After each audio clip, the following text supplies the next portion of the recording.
En un monasterio del siglo V, un monje escucha una doctrina que debería consolarlo. Dios lo salva por gracia, Dios lo sostiene, Dios lo alcanza cuando él no puede levantarse solo. Y sin embargo algo en esa enseñanza empieza a inquietarlo. Si Dios lo hace todo desde el principio, piensa el monje, ¿qué sentido tiene corregir al hermano que cae? ¿Qué sentido tiene ayunar?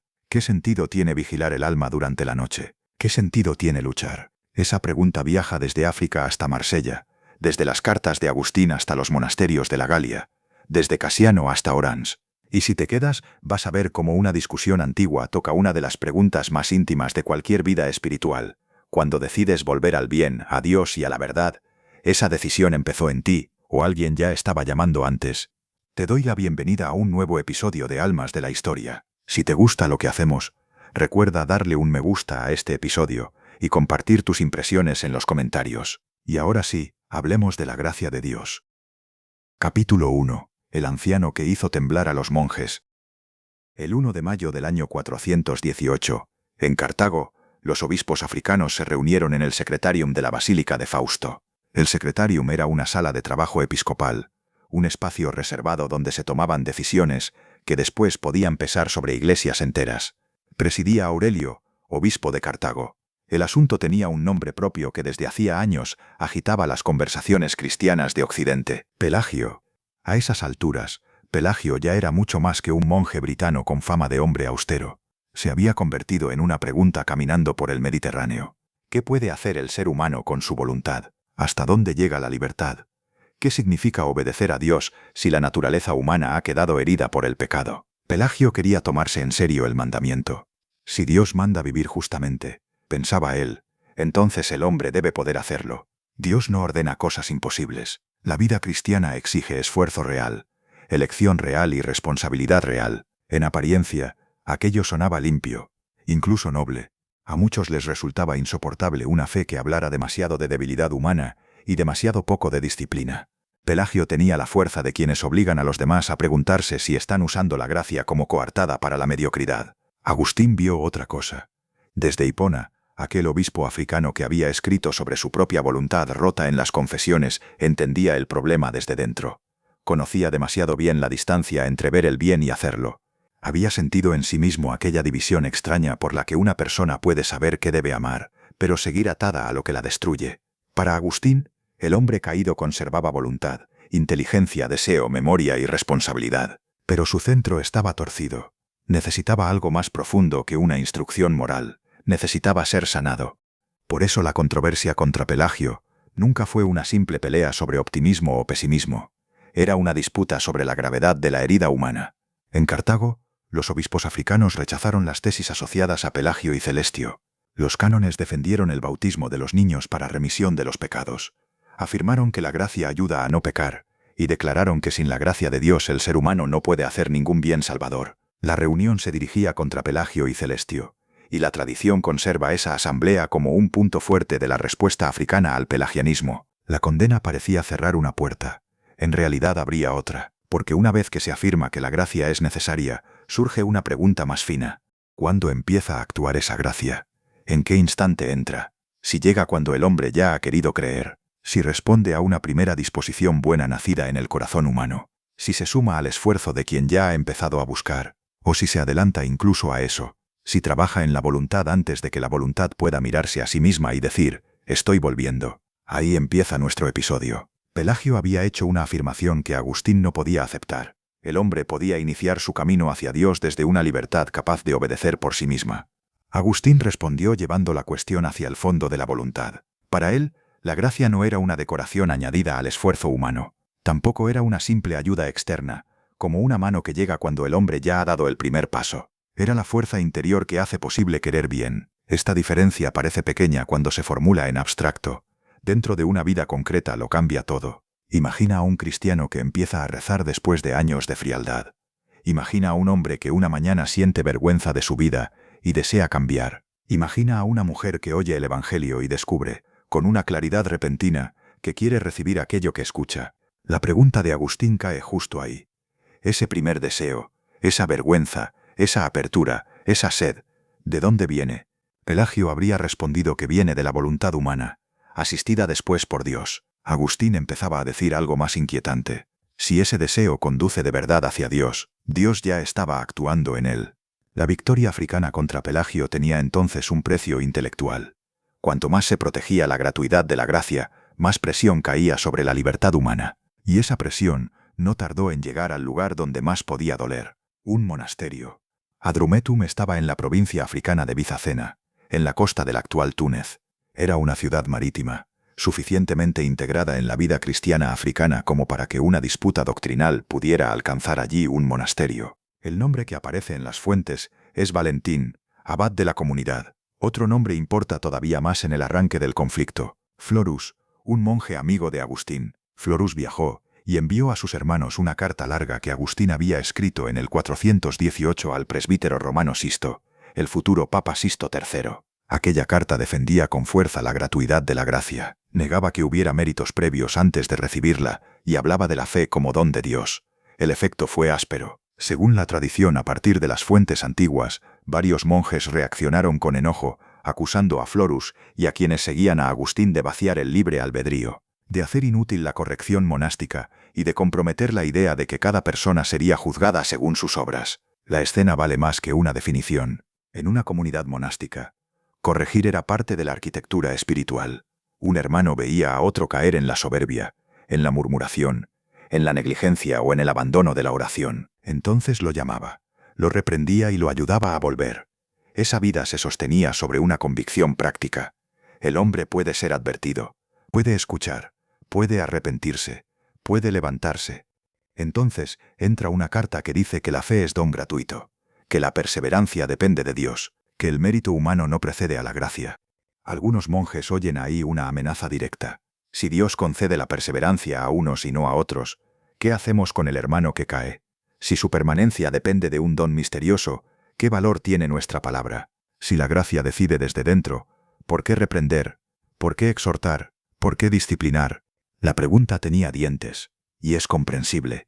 Sería fácil presentar a esos monjes como hombres incapaces de entender a Agustín. Eso empobrecería la historia. Su miedo tenía lógica espiritual. Vivían en un mundo donde la salvación se entrenaba con el cuerpo. Madrugar, ayunar, guardar silencio, obedecer, resistir deseos, pedir perdón y volver a empezar día tras día. Para un monje, la doctrina nunca es una idea flotando en el aire. Acaba tocando el pan que come, la cama donde duerme, la palabra que recibe del abad o el modo en que soporta al hermano difícil. Si alguien le dice que todo depende de un don escondido de Dios, el monje necesita saber si su combate sigue contando. Agustín recibió noticias de la agitación por medio de dos monjes, Cresconio y Félix. La situación no era menor. La comunidad estaba dividida. Florus, el que había llevado la carta, fue reprochado con dureza a su regreso. Valentín, el abad, tuvo que sostener una casa en la que una doctrina sobre la gracia había dejado de ser consuelo y se había convertido en sospecha. Agustín respondió sobre el 426 o 427 con un tratado dirigido precisamente a Valentín y a los monjes de Adrumetum. El título latino era De gratia et libero arbitrio, sobre la gracia y el libre albedrío. En sus retractaciones, Agustín explicó el motivo de la obra con una claridad que deja ver la presión del momento. Algunos pensaban que defender la gracia equivalía a negar la libertad. Otros defendían la libertad con tanta fuerza que acababan negando la gracia. Agustín escribió para advertir contra los dos movimientos. Ese equilibrio es esencial para contar bien esta historia. Agustín no quería decir que el hombre fuera una piedra. No pensaba que la voluntad humana desapareciera bajo la acción de Dios. Al contrario, necesitaba la voluntad. Dios no salva al hombre sustituyéndolo por una marioneta devota. Lo salva curando su querer, ordenando su amor y haciendo posible que quiera aquello que antes veía y no podía abrazar. Para Agustín, la voluntad existe, pero está enferma. Y aquí conviene detenerse, porque esa palabra, enferma, explica mejor su pensamiento que muchas fórmulas más frías. Una voluntad enferma puede moverse, puede desear, puede incluso desear cosas buenas en cierto grado. Pero cuando llega al bien salvador, cuando entra en juego amar a Dios, permanecer en el bien o vivir según Cristo, la voluntad necesita una medicina que no brota de sus propias fuerzas. Agustín había vivido esa diferencia. Su biografía entera estaba marcada por la experiencia de un hombre que conocía la verdad antes de poder entregarse a ella. En las confesiones, su conversión no aparece como una decisión simple de un espíritu soberano. Aparece como una liberación interior. Quería y no quería. Pedía castidad y al mismo tiempo temía recibirla. Veía la luz y seguía pegado a sus sombras domésticas. Esa memoria personal no explica toda su teología, pero le da carne. Agustín hablaba de la voluntad herida como quien había sentido la herida. En De gratia et libero arbitrio, su movimiento es cuidadoso. Afirma que las Escrituras testimonian el libre albedrío. El hombre recibe mandamientos, advertencias, promesas o amenazas. Todo eso sería absurdo si el hombre no actuara de algún modo. Pero las mismas Escrituras enseñan, según Agustín, que sin la gracia de Dios no hacemos nada bueno en sentido pleno. La gracia no se concede por méritos anteriores. Incluso los méritos nacen de la gracia. La frase puede sonar circular. Para Agustín era la única manera de proteger la gratuidad de Dios. Si Dios recompensa las buenas obras, y esas buenas obras han sido posibles por su gracia, entonces Dios corona sus propios dones. Esta idea aparecerá con fuerza en su tradición posterior. Tiene algo desconcertante. El hombre obra, lucha, elige y obedece. Y aún así, cuando recibe la corona, descubre que aquello que llevaba a Dios ya había sido dado por Dios. Para un oyente moderno como nosotros, esto puede sonar a pérdida de autonomía. Para Agustín, era liberación del orgullo. El ser humano no queda humillado porque dependa de la gracia. Queda salvado de tener que fingir una fuerza que no posee. La respuesta calmó en parte a Adrumetum, al menos eso indican las fuentes. Florus informó a Agustín del buen efecto de la obra, pero la inquietud no estaba agotada. Quedaba una pregunta práctica, quizá la más punzante para una comunidad monástica: la corrección. Alguien en Adrumetum había sostenido una consecuencia peligrosa. Si un hombre no cumple los mandamientos de Dios, no habría que reprenderlo, habría que rezar por él para que Dios le conceda cumplirlos. Agustín recogió ese problema en otro tratado, De correptione et gratia, también dirigido a Valentín y a sus monjes. En las retractaciones explica que escribió esa obra precisamente porque le habían contado esa objeción. Aquí la disputa baja un escalón más y se vuelve casi doméstica. Un hermano falla. El abad lo mira. La comunidad lo sabe.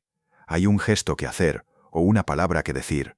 Si la gracia hace el bien en nosotros, la corrección parece sobrar. Si la corrección sobra, la vida común empieza a romperse por dentro. Nadie puede guiar a nadie.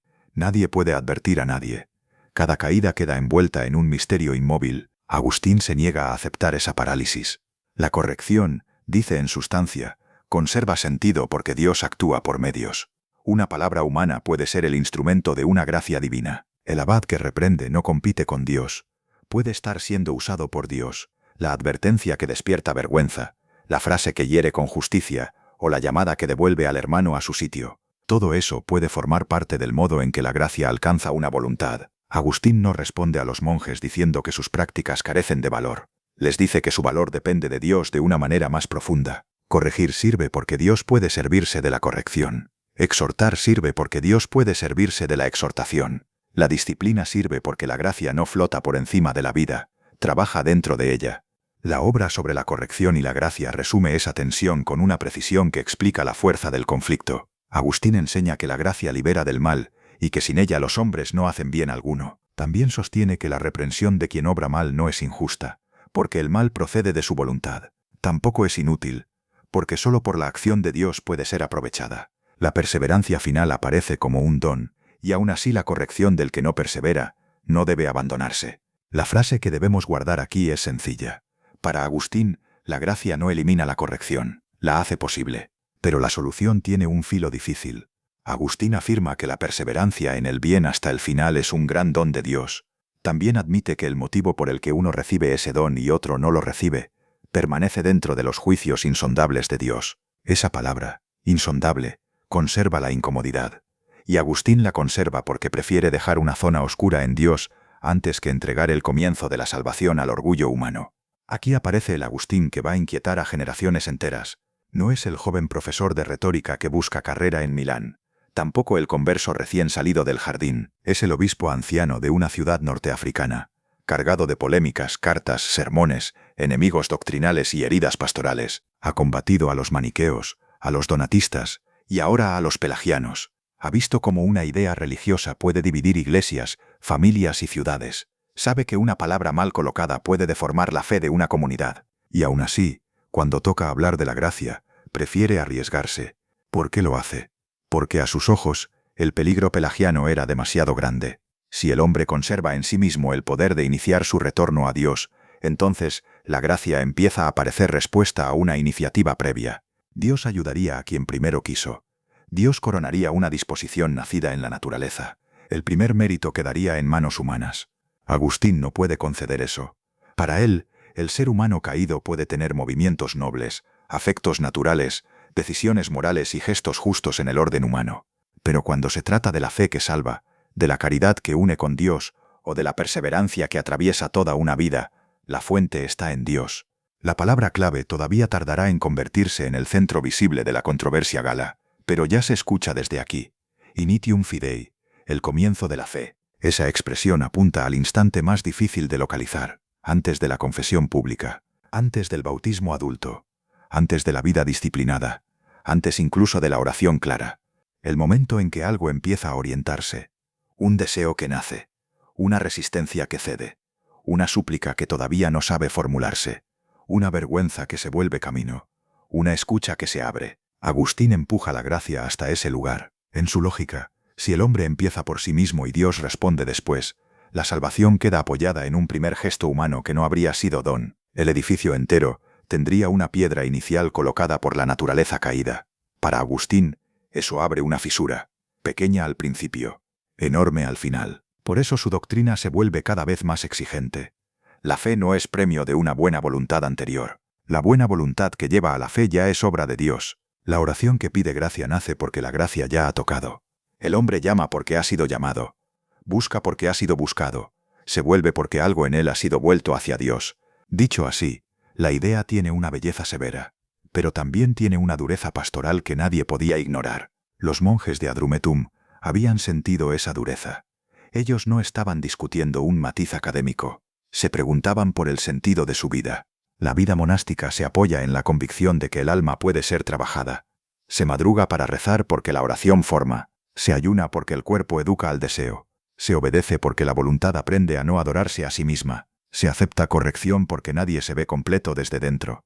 Agustín les responde que todo eso importa, y al mismo tiempo les dice que todo eso, cuando conduce a Dios, ya está abrazado por una gracia anterior. Ese equilibrio resulta difícil incluso cuando se entiende. Tal vez por eso la controversia no murió en Adrumetum.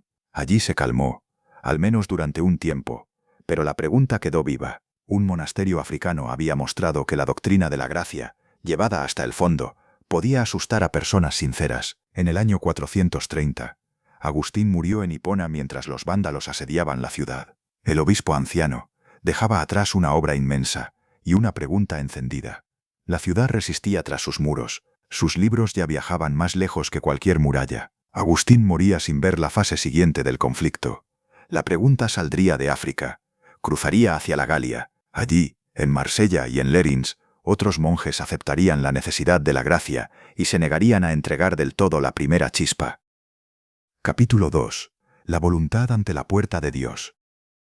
La pregunta salió de África con una forma pequeña y peligrosa. ¿Qué ocurre en el primer movimiento del alma hacia Dios? En Hipona, Agustín había empujado la respuesta hasta el fondo. El deseo de creer, la oración y la voluntad de ser sanado, todo eso pertenece ya a la gracia. En un monasterio de Adrumetum, esa doctrina había inquietado a hombres acostumbrados a corregirse. Pero la inquietud africana fue solo el comienzo. La pregunta cruzó el mar y llegó a un lugar donde podía encontrar defensores más serenos, más cultos y más difíciles de acusar. Marsella.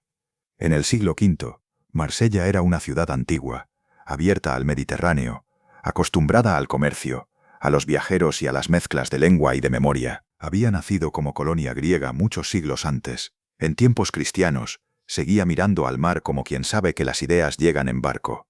Allí, hacia el año 415, se instaló Juan Casiano. En ese año se sitúa la fundación de sus comunidades monásticas en Marsella, una masculina y otra femenina, asociadas a la tradición de San Víctor. La tradición posterior convirtió ese lugar en uno de los nombres fuertes del monacato occidental. Casiano llegaba como alguien que ya había caminado lo suficiente. Su biografía conserva zonas oscuras. Se le suele situar nacido hacia el año 360, quizá en Esticia Menor, aunque los detalles sobre su origen siguen discutidos. Lo seguro es que su itinerario espiritual miró hacia Oriente, pasó por Palestina, conoció el ambiente monástico de Belén, viajó con Germano, Escuchó a monjes de Egipto y entró en contacto con el cristianismo de Constantinopla. Allí aparece unido a Juan Crisóstomo, el gran predicador de la capital oriental, que lo ordenó diácono según la tradición recibida por las biografías antiguas. Después pasó por Roma y acabó en la Galia. Todo ese camino tiene importancia. Casiano no hablaba de la vida espiritual como quien ordena conceptos desde una mesa limpia. Había visto cuerpos delgados por el ayuno. Había escuchado conversaciones sobre la oración en lugares donde la noche y el silencio eran parte de la formación del alma.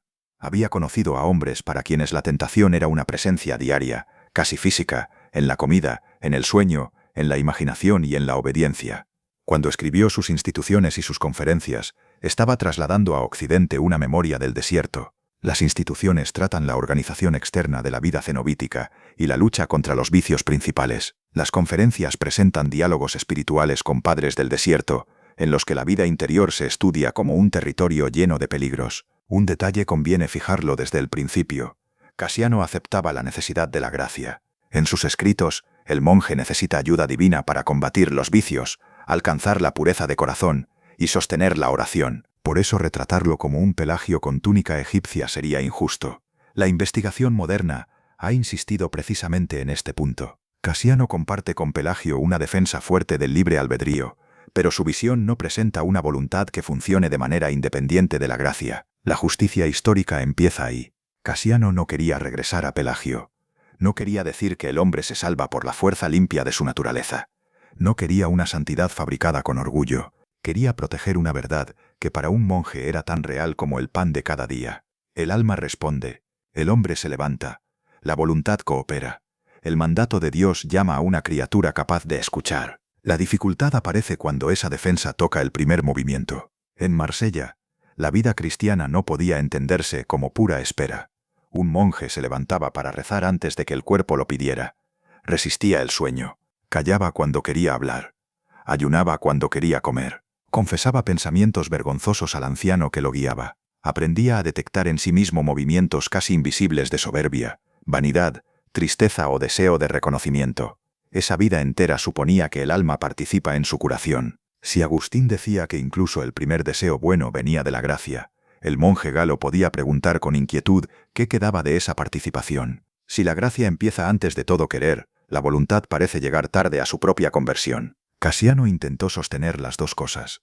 Dios actúa, el hombre responde. Dios socorre, el hombre busca. Dios despierta, el hombre consiente. La formulación aparece con más claridad en la Conferencia 13, atribuida al abad Queremón. Allí se pregunta por la protección divina y por el libre albedrío. Casiano presenta gracia y libertad como realidades que parecen oponerse y sin embargo deben mantenerse juntas. En ese texto afirma que cuando Dios ve en nosotros inclinación hacia el bien, sale al encuentro y nos guía y fortalece. Y cuando nos encuentra fríos o reacios, mueve el corazón mediante exhortaciones saludables. La frase tiene una enorme fuerza. Dios ve una inclinación y la fortalece. Dios encuentra frialdad y la reaviva. La acción divina está presente en ambos casos, pero en el primer caso aparece una inclinación humana, que Dios reconoce y ayuda. Ahí está la chispa. Casiano utiliza ejemplos bíblicos para mostrar una variedad de movimientos. Zaqueo sube al árbol para ver a Jesús. El hijo pródigo vuelve en sí antes de regresar a la casa del Padre. El buen ladrón, colgado junto a Cristo, formula una súplica en el límite de su vida. Otros textos muestran a Dios buscando primero, llamando primero y tocando primero. Casiano observa el material bíblico como quien ve caminos distintos hacia la misma misericordia. Esa manera de razonar tiene atractivo. Una persona puede mirar su propia vida y recordar momentos en que buscó antes de ser plenamente alcanzada. Decidió entrar en una iglesia. Abrió un libro. Pidió consejo. Se sintió incómoda con su pecado. Quiso cambiar. Desde la experiencia humana, parece haber una primera inclinación, una disposición todavía pobre, pero real. Casiano quiere hacer sitio a ese temblor. Para Agustín, ese temblor necesitaba una explicación más profunda. Para Casiano, reducirlo por completo a una iniciativa divina previa podía debilitar la responsabilidad visible del hombre. El conflicto nace entre dos modos de proteger algo sagrado. Aquí conviene medir la inteligencia del peligro. La posición de Casiano sonaba equilibrada. Permitía decir que Dios ayuda y que el hombre empieza. Permitía preservar la oración, el ayuno, la disciplina y la pedagogía espiritual. Permitía hablar a los monjes con un lenguaje que no les quitaba de las manos su combate cotidiano. La gracia seguía siendo necesaria para crecer y perseverar, pero el primer giro, en algunos casos, podía brotar de la criatura. Esa pequeña reserva humana parecía pastoralmente útil. Para los agustinianos tocaba el centro de la salvación, porque si el hombre da el primer paso por sí mismo, Dios parece responder a un mérito inicial, muy pequeño quizá, casi imperceptible, pero ya humano antes de ser gracia. La salvación empieza entonces con una semilla que el hombre conserva en su poder. Dios regaría, fortalecería y coronaría. La primera chispa sería nuestra. Agustín no podía aceptar esa imagen. A finales de la década del 420, la inquietud de la Galia llegó a Hipona por medio de dos hombres vinculados al partido agustiniano. Próspero de Aquitania e Hilario informaron al obispo africano de lo que ocurría entre monjes y clérigos de la región de Marsella. Las fuentes antiguas sitúan esta comunicación hacia el 428 o 429, y la respuesta de Agustín se conserva en dos obras decisivas, De Praedestinatione Sanctorum y De Dono Perseverantia, dirigidas precisamente a Próspero e Hilario. Próspero merece entrar despacio.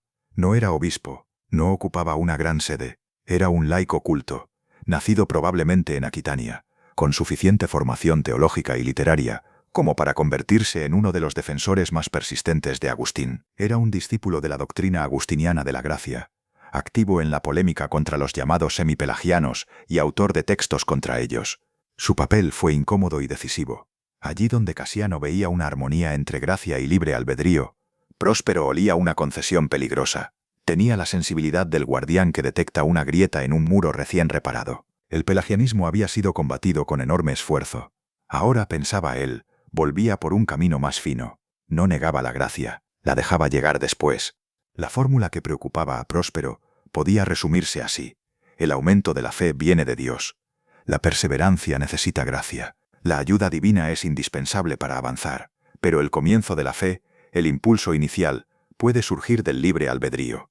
Esa distinción tenía la apariencia de una solución. A ojos de Próspero, partía la gracia en dos. Permitía que el primer honor perteneciera al hombre, y si el primer honor pertenecía al hombre, la gratuidad de Dios quedaba herida desde el inicio. Agustín, ya anciano, respondió con una franqueza muy valiosa para nuestra historia. En De Praedestinatione Sanctorum afirma que la fe por la que somos cristianos es don de Dios, y se propone mostrarlo de manera más completa. El resumen antiguo de la obra lo expresa sin rodeos. Agustín defiende que no solo el aumento de la fe, sino también su comienzo, pertenece al don divino. Este punto debe oírse con cuidado. Agustín no discute ahora si el ser humano necesita ayuda para perseverar en la vida cristiana. Ese terreno ya está concedido por sus adversarios. Discute el instante anterior. Discute aquello que todavía parece demasiado pequeño para llamarse mérito. La primera adhesión, la primera apertura, la primera voluntad de creer. Para Agustín, incluso eso es gracia. En esa misma obra aparece un rasgo que vuelve al anciano de Hipona más humano. Reconoce que él mismo, antes de ser obispo, había sostenido una opinión distinta. En sus primeros escritos, había interpretado de otro modo el papel de la fe y de la voluntad. Ahora corrige su propio pasado. La fuente antigua sobre la controversia señala expresamente que Agustín admitió haber profesado antes un error parecido al que combatía en los monjes galos. La escena tiene fuerza. Un hombre envejecido por polémicas se responde también a sí mismo. Habla como alguien que ha cambiado de postura porque la lógica de su doctrina lo ha llevado más lejos. La controversia contra Pelagio lo obligó a mirar con más severidad el origen de la fe. La objeción de los monjes galos lo obligó a formular con mayor precisión aquello que quizá en otro tiempo habría dicho con menos dureza. A la vez, esa evolución lo hacía más inquietante para sus críticos.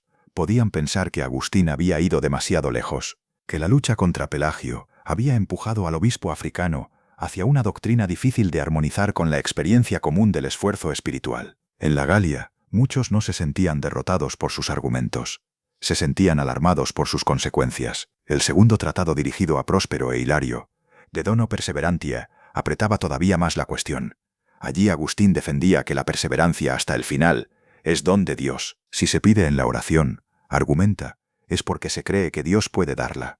La obra también insiste en que esa gracia no se concede según méritos previos del receptor. Para un monje, esta afirmación era un trago difícil. Perseverar es justamente la palabra de su vida. Cualquiera puede encenderse durante un día, cualquiera puede llorar una noche, cualquiera puede hacer una promesa con la voz temblando. Perseverar significa durar, aguantar el tedio, seguir cuando la emoción se ha ido, repetir lo mismo sin brillo, Mantenerse fiel cuando la tentación ya no llega como impulso fuerte, sino como cansancio. Agustín dice que incluso eso es don. Próspero tomó esa herencia con energía. Tras la muerte de Agustín en el 430, el defensor quedó sin el maestro vivo al que acudir. Hipona perdió su voz más poderosa en un momento en que África entraba en una nueva fragilidad bajo la presión vándala. La polémica de la gracia siguió respirando en la Galia, y Próspero la convirtió en misión. Su obra, Contra Colatoren, escrita contra el autor de las conferencias, responde precisamente a Casiano. El título apunta al colator,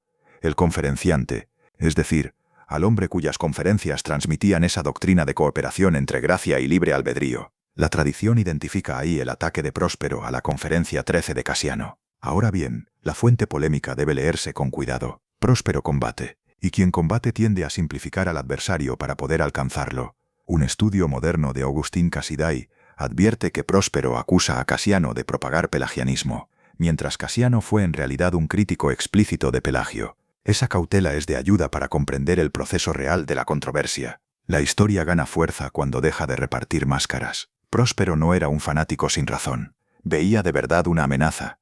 Casiano no era un pelagiano encubierto. Defendía una experiencia monástica, donde la voluntad humana debía conservar espesor. Entre ambos había una pregunta que ninguno podía esquivar. Si el hombre empieza, Dios llega segundo. Si Dios empieza, el hombre debe aprender a entender su libertad como respuesta. La controversia siguió avanzando durante el siglo V y encontró otro escenario decisivo en Lerins. La isla de Lerins, frente a la costa de la actual Cannes, fue uno de los grandes focos monásticos de la Galia. Allí se formaron obispos, predicadores y autores. Su prestigio procedía de una mezcla de retiro y autoridad. Un monasterio situado fuera del ruido urbano podía acabar produciendo hombres destinados a gobernar iglesias. Eso le daba una fuerza.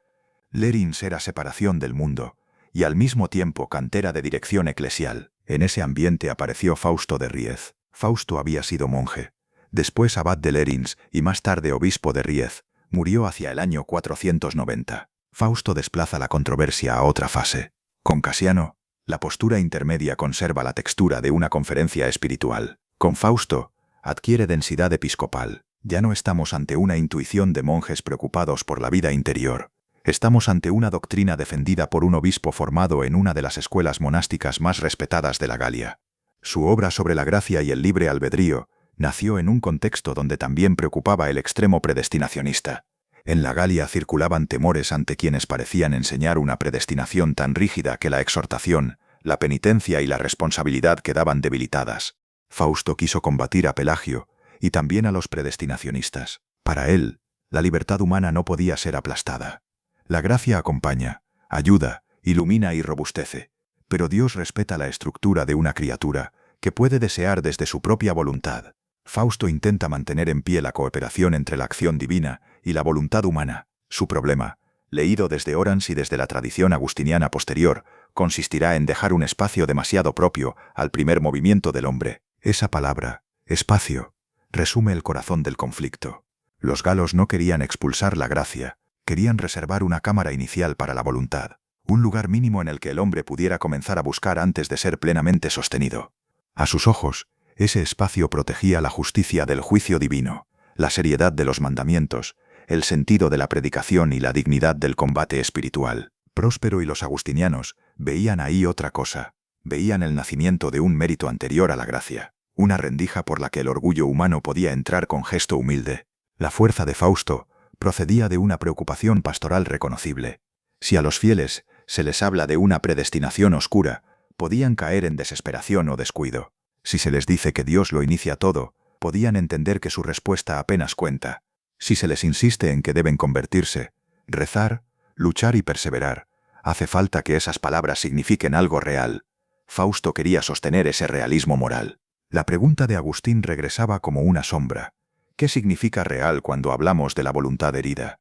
Para Agustín, una voluntad movida por la gracia actúa de manera plenamente real.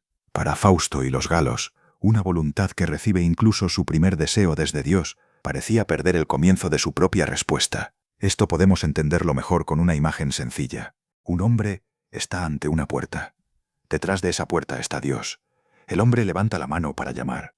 Los monjes galos quieren decir que ese gesto inicial pertenece al hombre, pobre, frágil, necesitado de ayuda pero suyo.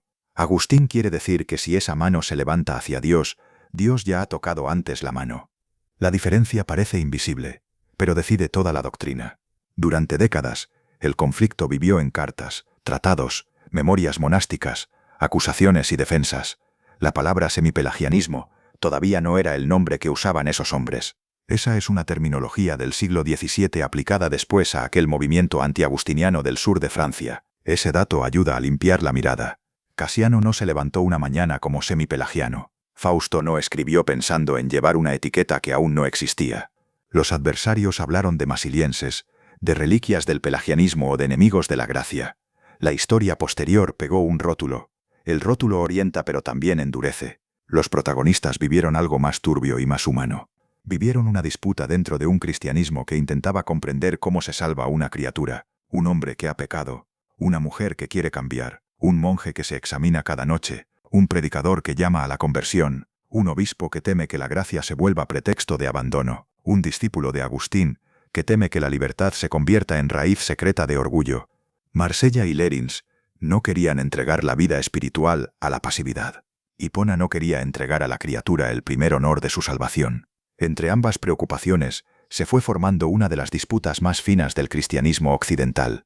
Al final del siglo V, la controversia tenía autores, sedes, tradición, tratados y memoria. Casiano había dado a Occidente una pedagogía del desierto. Próspero había convertido la defensa de Agustín en combate. Fausto de Riez había dado a la resistencia galicana una forma episcopal y doctrinal. La primera chispa seguía en disputa. Alguien tendría que decidir si esa chispa nacía en el hombre y Dios la alimentaba, o si también ella, pequeña y temblorosa, era ya fuego recibido. Capítulo 3. La primera llamada.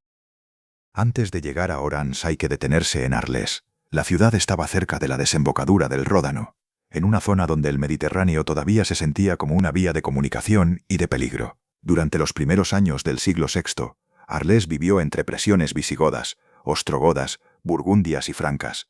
Los viejos nombres romanos seguían sonando, pero el suelo político se había vuelto inestable. Una ciudad podía cambiar de protector, de sospechas y de destino con una rapidez incómoda. Allí llegó Cesáreo. Cesáreo había nacido en Borgoña hacia el 470 o 471. Entró joven en el monasterio de Lérins, ese lugar que ya conocemos, esa isla donde el ascetismo galo había criado hombres de oración, disciplina y gobierno. Su salud se debilitó, y el abad lo envió a Arles para recuperarse. Allí ganó la confianza del obispo Eonio, fue ordenado diácono y presbítero, y hacia el 502 o 503 terminó elegido obispo de la ciudad. Ese origen tiene una ironía magnífica. La respuesta que acabará corrigiendo la sensibilidad semipelagiana nacerá de un hombre formado en el mismo mundo monástico que había alimentado esa sensibilidad. Cesáreo conoce el atractivo de aquella vida. Sabe qué significa levantarse antes del alba, vivir bajo regla, obedecer, ayunar, callar y trabajar el alma como se trabaja un campo difícil. Por eso resulta tan importante. Si un obispo ajeno a Lérins hubiera atacado la primera chispa, la historia habría sido más simple.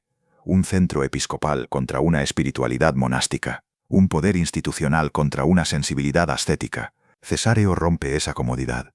La objeción contra la autonomía del primer paso llega desde alguien que entiende por dentro el valor de la disciplina. Y Cesáreo tenía, además, una cualidad que cambia el tono de toda la escena. Era predicador. Sus sermones, según la tradición conservada, eran breves, claros, prácticos y llenos de imágenes tomadas de la vida cotidiana. Hablaba al pueblo común, a campesinos, artesanos, comerciantes y cristianos que a menudo mezclaban devoción sincera con costumbres paganas persistentes. El mismo perfil antiguo lo recuerda como un predicador popular de lenguaje sencillo, capaz de hablar de la viña, del mercado, de las ovejas, de la tierra y del mar. Eso importa porque la doctrina de la gracia, en manos de Cesáreo, no podía quedar encerrada en una disputa de biblioteca. Tenía que servir para predicar, para corregir, para bautizar, para sostener a clérigos rurales, para ordenar monasterios, para decir a un cristiano común que su conversión depende de Dios y que su vida sigue teniendo peso. La pregunta que en Agustín había ardido dentro de tratados y cartas, ahora debía convertirse en una enseñanza respirable para iglesias enteras. Arles era un lugar adecuado para eso. Conservaba archivos ricos, memoria administrativa romana y una posición eclesial fuerte. La sede tenía prestigio y una relación estrecha con Roma. En el año 514, El Papa Símaco otorgó a Cesáreo el palio y renovó para él la dignidad de vicario de la sede apostólica en la Galia.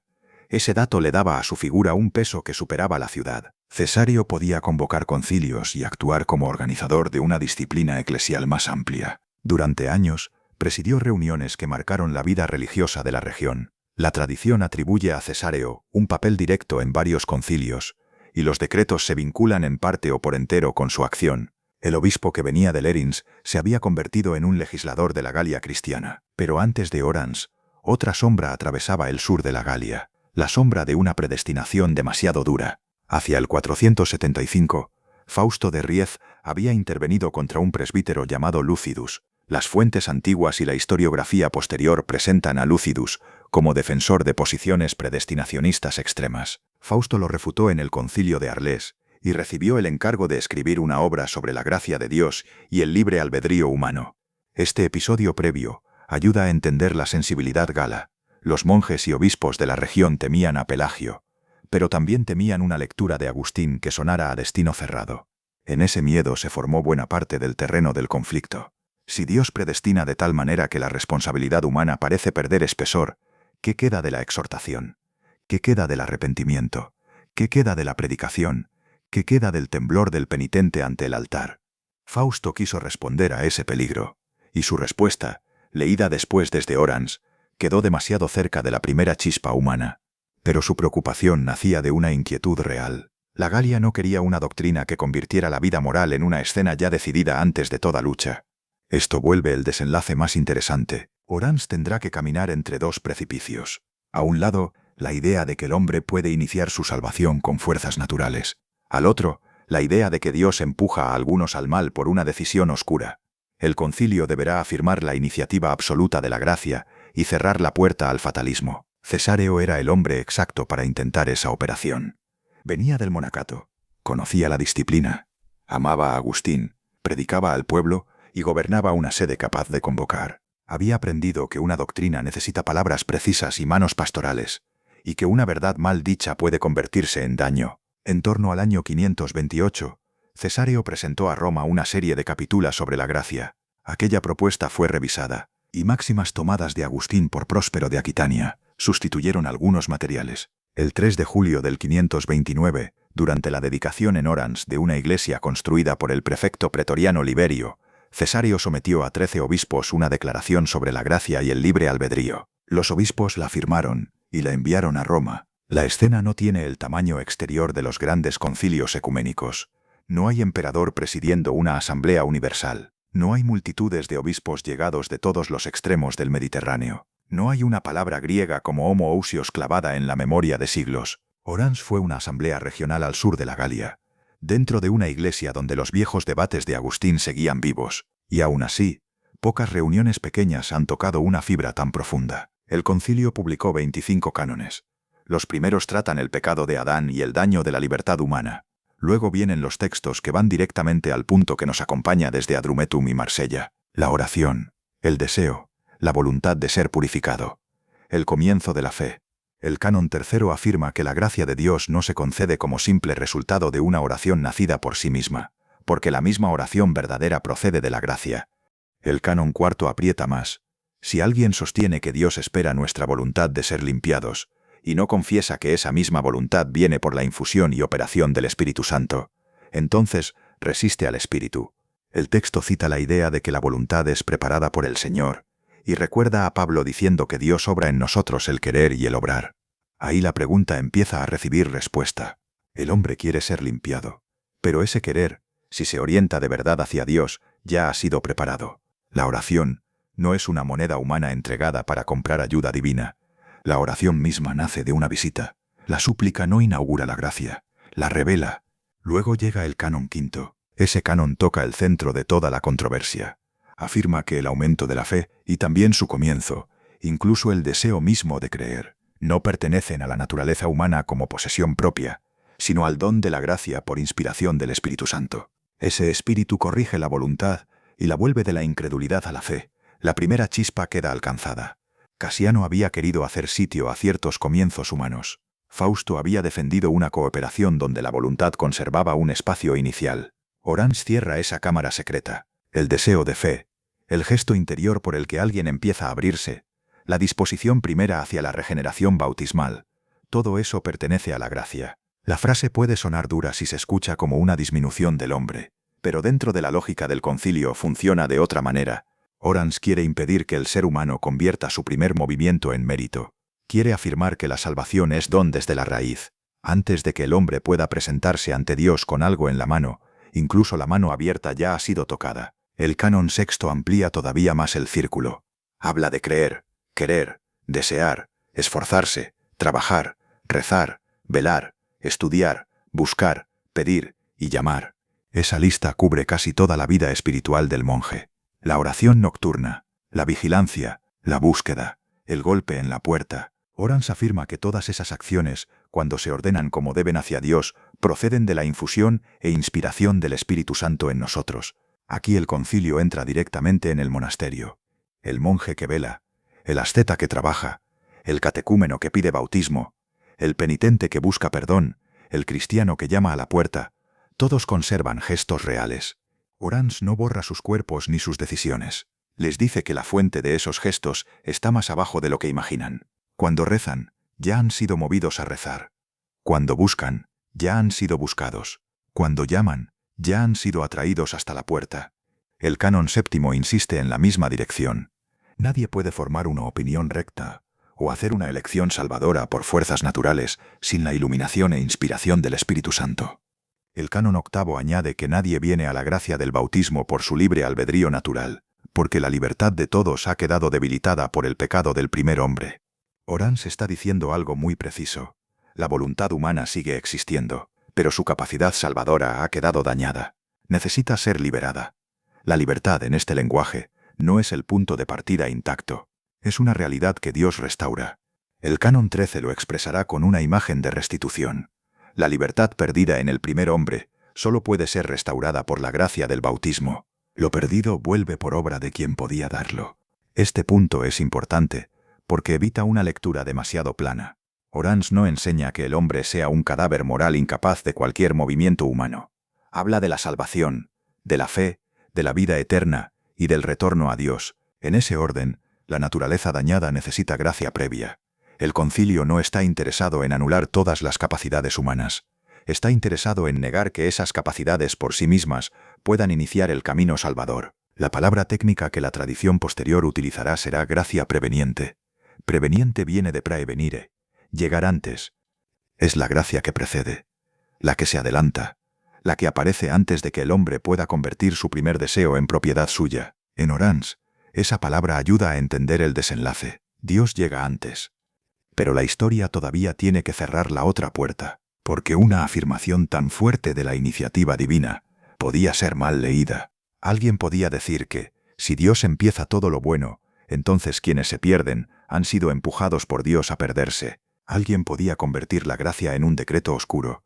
Alguien podía mirar la predestinación y sentir que la exhortación cristiana se hundía. Orans no acepta ese camino. En la conclusión del concilio, se afirma que, después de recibir la gracia por el bautismo, todos los bautizados tienen capacidad y responsabilidad de cumplir, con la ayuda y cooperación de Cristo, aquello que importa para la salvación del alma. La formulación conserva dos fuerzas a la vez: ayuda de Cristo y responsabilidad del bautizado, don y trabajo, gracia y cooperación. Luego viene la frase destinada a evitar el abismo fatalista. El texto declara con repugnancia que algunos sean predestinados al mal por el poder de Dios, y anatematiza a quienes quieran creer algo así. Ese detalle cambia el sabor de todo el concilio. Orans se pone de parte de Agustín contra el comienzo autónomo de la fe. También se aparta de cualquier lectura que convierta a Dios en autor de la condenación. La voluntad humana no inicia la salvación desde sí misma, pero Dios tampoco fabrica malvados por decreto. La pérdida del hombre queda ligada al pecado, a la resistencia y a la criatura. El bien salvador queda ligado a la gracia. La línea es fina. Precisamente por eso importa. El concilio dice que Dios inspira primero la fe y el amor, sin obras buenas anteriores que merezcan recompensa. Gracias a esa inspiración buscamos fielmente el sacramento del bautismo, y después del bautismo podemos hacer, con su ayuda, lo que le agrada. El hombre responde, el hombre trabaja, el hombre persevera, pero ya no puede colocar una bandera sobre el primer centímetro del camino y decir: esto fue mío antes de Dios. La pregunta de Adrumetum vuelve aquí con otra luz. ¿Para qué corregir al hermano? ¿Para qué exhortar? ¿Para qué predicar? ¿Para qué rezar? Orans responde sin formularlo como una escena. Pero la consecuencia está clara, porque Dios actúa mediante esas cosas, porque la gracia que llega antes no elimina los medios visibles, los usa. El sermón puede despertar porque Dios despierta en el sermón. La corrección puede levantar porque Dios levanta en la corrección. El bautismo puede restaurar porque Cristo actúa en el sacramento. La cooperación del hombre existe dentro de una iniciativa que lo precede. Aquí la vida monástica recupera su lugar.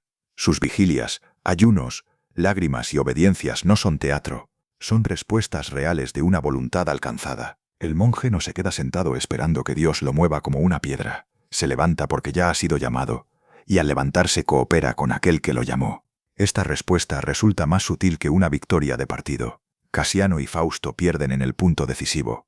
La primera chispa no queda en manos humanas, pero la preocupación que ellos defendían no desaparece. Orans la recoge de otro modo. El hombre conserva responsabilidad. El bautizado trabaja. La vida moral importa. La predicación, la corrección y la disciplina siguen en pie. Lo que cambia es el origen. El 25 de enero del año 531, el Papa Bonifacio II aprobó los decretos doctrinales de Orans.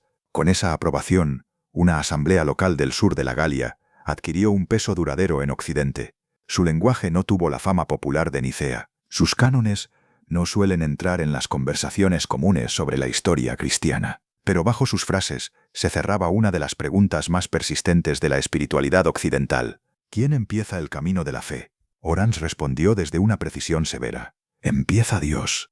Y el hombre, alcanzado por esa iniciativa, actúa de verdad. Después de Orans, la palabra semipelagianismo todavía tardaría muchos siglos en aparecer como etiqueta. Los protagonistas de esta historia no la usaron.